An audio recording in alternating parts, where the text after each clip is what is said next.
Hello friends, Craig Ballard, Jays Talk. December 23rd, and the weather outside is frightful, but we do have Toronto Blue Jay Advent Calendar box number 23 to open, so let's get at it. 23 is the largest margin of victory in Toronto Blue Jay history, and that took place this past season, just back in July, as the Blue Jays romped at Fenway Park to the tune of a 28-5 beatdown of the Boston Red Sox. How fun was that? You might remember that was the game where Raimel Tapia had that inside the park grand slam where the Red Sox rookie center fielder lost the ball. Tons of fun.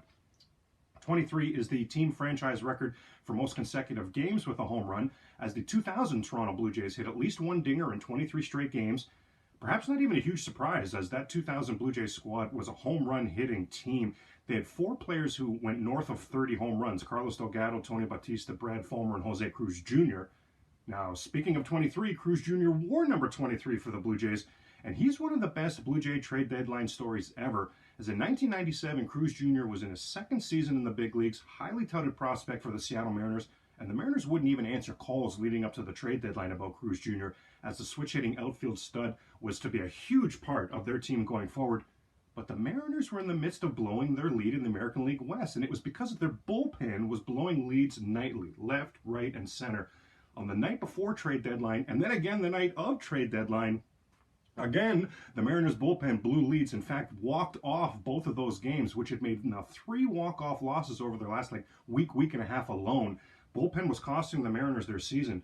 So the then Blue Jays GM, Gord Ash, placed a last-second phone call to the Mariners after the back-to-back walk-off meltdowns at the trade deadline, and the Mariners did indeed panic and did trade Jose Cruz Jr. to the Blue Jays in exchange for lefty reliever Paul Spoljaric and righty reliever Mike Timlin.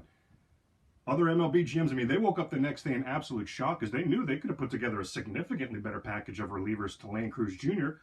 But heck, the Mariners weren't even taking calls on Cruz Jr., so Seattle's panic benefited the Toronto Blue Jays.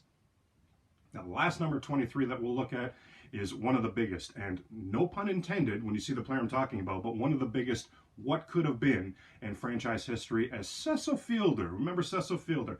He was a Blue Jay first baseman for the first 4 seasons of his career. He wore number 23 for the Blue Jays.